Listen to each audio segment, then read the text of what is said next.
اللہ نے نوح علیہ السلام کے بیٹے کو جہنم میں اس لیے پھینکا تھا کہ وہ خود برے کام کرتا تھا، ناشائستہ اعمال کرتا تھا، اس لیے اس کو کسی قسم کا بینیفٹ نہیں دیا گیا، اس بنیاد پر کہ نوح علیہ السلام نے 950 سال محنت کی ہے، تبلیغ کی ہے دین اسلام کے لیے۔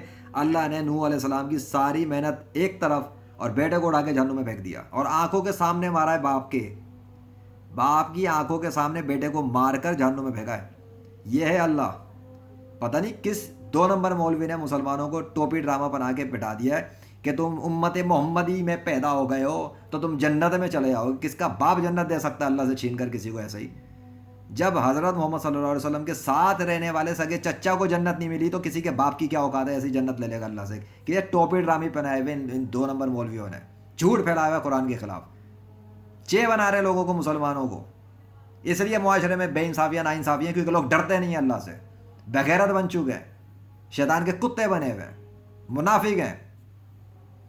نوح علیہ السلام کا بیٹا تو جنت میں گیا نہیں، یہ جائیں گے جنت میں جن کے دن رات غیبت، چوری، بد کرداری اور زنا اور پتہ نہیں کس کس قسم کی فحاشی عریانی، ہر طرح کی چیزیں بھری ہوئی ہیں، اور خود نکلتے نہیں ہیں، جو نکلنا چاہے اس کو نکلنے نہیں دیتے، اپنی محفلوں میں گھسیٹتے ہیں، اور نہ بیٹھو تو پھر منہ سڑاتے ہیں۔ یہ ہے 2 نمبر معاشرہ۔